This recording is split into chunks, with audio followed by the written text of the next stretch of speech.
Nevada. I think I have said this time and time again, truly, if you can win Nevada and you have a message that resonates in Nevada, then you're gonna succeed in the rest of the states. Nevada is literally a microcosm of the rest of the states from the diversity that we have here. And I said it earlier, from the Latino population, which is about a third of the population, we have the fastest growing Asian American Pacific Islander population in the state of Nevada, very strong and vibrant African American community. We have urban, rural, we have agriculture and mining, but we also have premier tourism destination and gaming destination.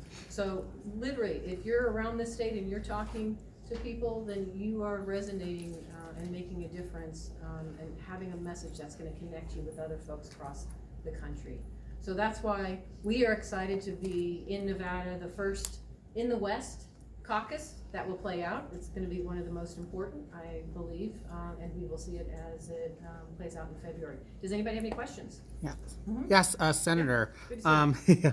So, from what we've been hearing from the candidates, some of them being your colleagues in the Senate on the campaign trail here in Nevada, what haven't you heard from the candidates yet that you would like them to talk more about, that your constituents here in Nevada want them to speak more about? Well, I can tell you what, just getting around Nevada and talking, and I've said this to some of my colleagues, you have to be against Yucca Mountain.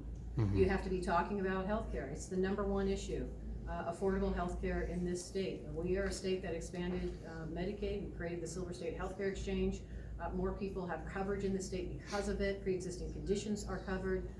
And we need to tackle not only ensuring that everybody has access to affordable health care and continuing to improve upon it, but at the same time, we got to address prescription drug costs. Mm-hmm. So you need to come into Nevada and talk about the issues that matter. And really, from constituents on a daily basis, that's the one thing that I hear still around the state. And on health care, are you concerned at all that amidst all the work you and your colleagues, especially the House Democrats, are doing with their prescription drug legislation, that here on the campaign trail we tend to hear more of this, ongoing argument over things like, single-payer health care? No, there's a clear difference, and this is what I talk about. Democrats are trying to solve the problem, bringing health care to everyone, and Republicans want to take it away. That's the difference. And that's what you see playing out right now. And that's why it's important to elect Democrats who are fighting to ensure that we solve this problem and ensure that everybody has access to affordable health care in this country. That's the problem we should be addressing.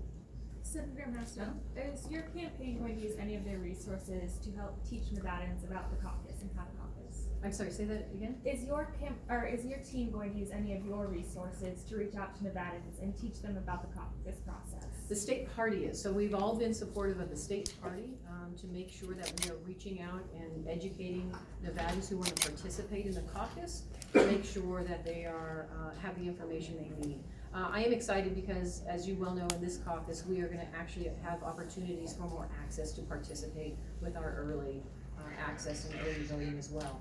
And I think that's important. Senator, there's been a lot of talk about how the important role of Nevada in this primary process. Do you see yourself endorsing one of these candidates in the upcoming I'm going to weeks? wait for the process like everyone else. I want to see who comes out of the caucus. I think it's an important process to participate in, and I'm excited for all of Nevadans who get that opportunity. What do you think about Julian Castro's statement that Iowa and New Hampshire are not representative and frankly shouldn't have the space or the spot in the nominating calendar? Would you be in favor of us being number one or two, or should Nevada? I'm always in favor of Nevada being number one. But listen, it's just what I said, and I think, Jeff, that it's what I've said. We are the first state in the West to have our caucus. That's important. But most importantly, the diversity that we bring and what I just talked about, which you do not see in some of these other states, is important.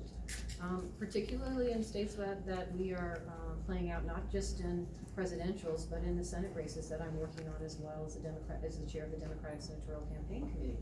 We have to be reaching out to all of our communities and talking with folks. Nevada has that diversity. And that's why it's important. It's a bellwether. I think our caucus is the first in the West for the rest of the country.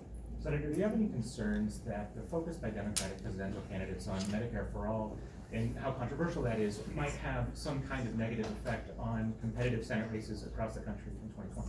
No, you know, I know that the senators that are up this cycle for the 12 incumbents that are running, actually 11, and then the other states that we're looking to flip, they are all connecting with their constituents on the issues that matter to them, right? So I know they're going into the states like I do in Nevada, and you talk to your constituents, you're gonna hear the issues that are important for them. And it still is healthcare. I don't care what state you're in, I don't care what party you are, it is healthcare and access to affordable healthcare. So if you're a senator and you're talking to your constituents and you're connecting with them and talking about how you're gonna fight for that, that makes a difference.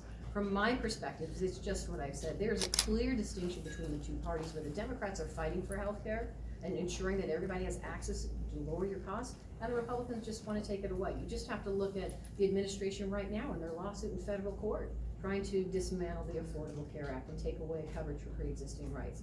They're continuing down that path, and they do not have a plan for replacing it. And so there's a distinct difference between the parties. But I know the Senate candidates are out there talking to their constituents about that fight to bring healthcare cost, quality healthcare and affordable healthcare to constituents. Senator, your name is being floated as a potential VP choice. Are you interested in that? And are you having any conversations maybe tonight about that? No, I am absolutely excited where I am as a United States Senator. I am happy where I am. I intend to, as long as Nevadans want me there fighting for them in Washington, I am honored and humbled to continue to represent them as their senator. So you'd say no? That's correct. Senator, Yeah. on the issue of impeachment, we're seeing these hearings go public in the House. Vice President Joe Biden has been here in town, and yesterday during a town hall, he said that he was hopeful that if it goes to the Senate, that there would be a real hearing, and he believes that as Americans learn more, they will believe the Senate will vote to remove President Trump from office. Do you agree with that assessment as you sit in the Senate now? Well, let me just say, I think it's important as the process plays out in the House that the public has an understanding, it's public, it's transparent of what transpired. I think there are concerns that I have, and I've heard from my colleagues as well, that there's been a president who actually potentially abused the power of the office by basically asking a president of a foreign country to investigate one of his political rivals. And there was a lot of pressure to do just that. So there is concern there. And so I think the American public has a right to know what happened, and that's why what you see in the investigation playing out is so important. Now, if it ever comes to the Senate, I took an oath in office as a senator that I would participate on the trial, and I think it should be fair and open, and I'm going to treat it with the level of respect and that it deserves, and be open to the process to hear the evidence as it comes forward. Yeah. Democrats recently won gubernatorial elections in Kentucky and in Louisiana. As head of the DSCC, what does that tell you going into 2020? Is that a boon for Democrats? Well, I can just tell you, as the chair of the DSCC, what I'm seeing across the country, there's so much energy. What we have seen playing out, and the states that we are looking to flip, we actually are in states where either Trump lost or the Democrats did really well. We have strong candidates, they are fit their states, they're working hard, they're talking to their constituents about the issues that matter to them. I've seen my colleagues on the other side of the aisle, the Republicans who are in these states, their favorabilities and numbers are very, very low. And then the energy is out there, people are paying attention and they're coming forward, and I think that's what we see as the elections, most recent ones playing out across the country. Senator Masto, Yeah. after the success of the Democrats in 2018, do you think that in the 2020 election, District 2 can turn blue and finally turn Nevada into a completely blue state? You know what, we are going to ensure and continue to work as a Democratic Party in the state of Nevada to turn out our voters. We are going to look to recruit and build a bench to ensure we have candidates who are continue to be passionate and committed to this state, who want to run for office. And I think that's important, what you see playing out here, and those people in the room for that were supportive of the candidate, those Democrats, there's a passion for really addressing the issues that matter. And here's why.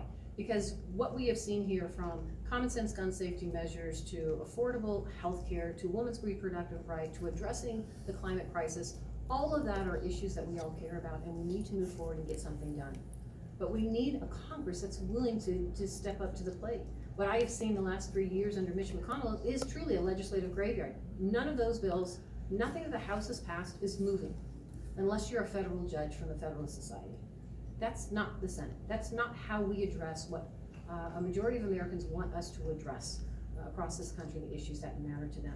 That's why it's so important to not only take back the White House, hold the House, but flip the Senate as well, so that we can start addressing the issues that matter to this country and moving those issues forward.